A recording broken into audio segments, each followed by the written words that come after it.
ఒకప్పుడు ఒక అందమైన అడవిలో చిన్న నెమలిపిల్ల ఉండేది.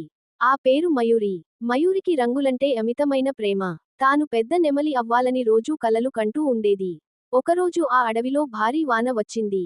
మయూరి గుబురుగా చూసింది. నా రంగులు తడవకుండా ఉండాలంటే ఏం చేయాలి? అని ఆలోచించింది. అప్పుడే ఒక పాత కొండవేప చెట్టు కింద ఉన్న వృద్ధ నెమలి దగ్గరికి వెళ్ళింది. ఆ వృద్ధ నెమలి పేరు పరంధామయ్య. మయూరి అడిగింది.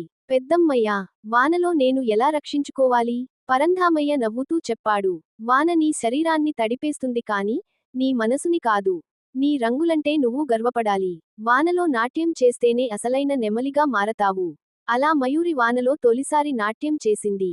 మొదట కొంచెం భయంగా అనిపించినా, తర్వాత తన రెక్కలను విప్పి ఆనందంగా తిప్పింది. ఆ వానలో ఆమె రంగులు మెరుస్తూ ఉన్నాయని చూసి ఇతర జంతువులు కూడా ఆశ్చర్యపడ్డాయి. ఆ రోజు నుంచి మయూరి వాన రాగానే ఉత్సాహంగా నాట్యం చేస్తూ ఉంటూ, నిజమైన నెమలి గౌరవాన్ని సంపాదించింది.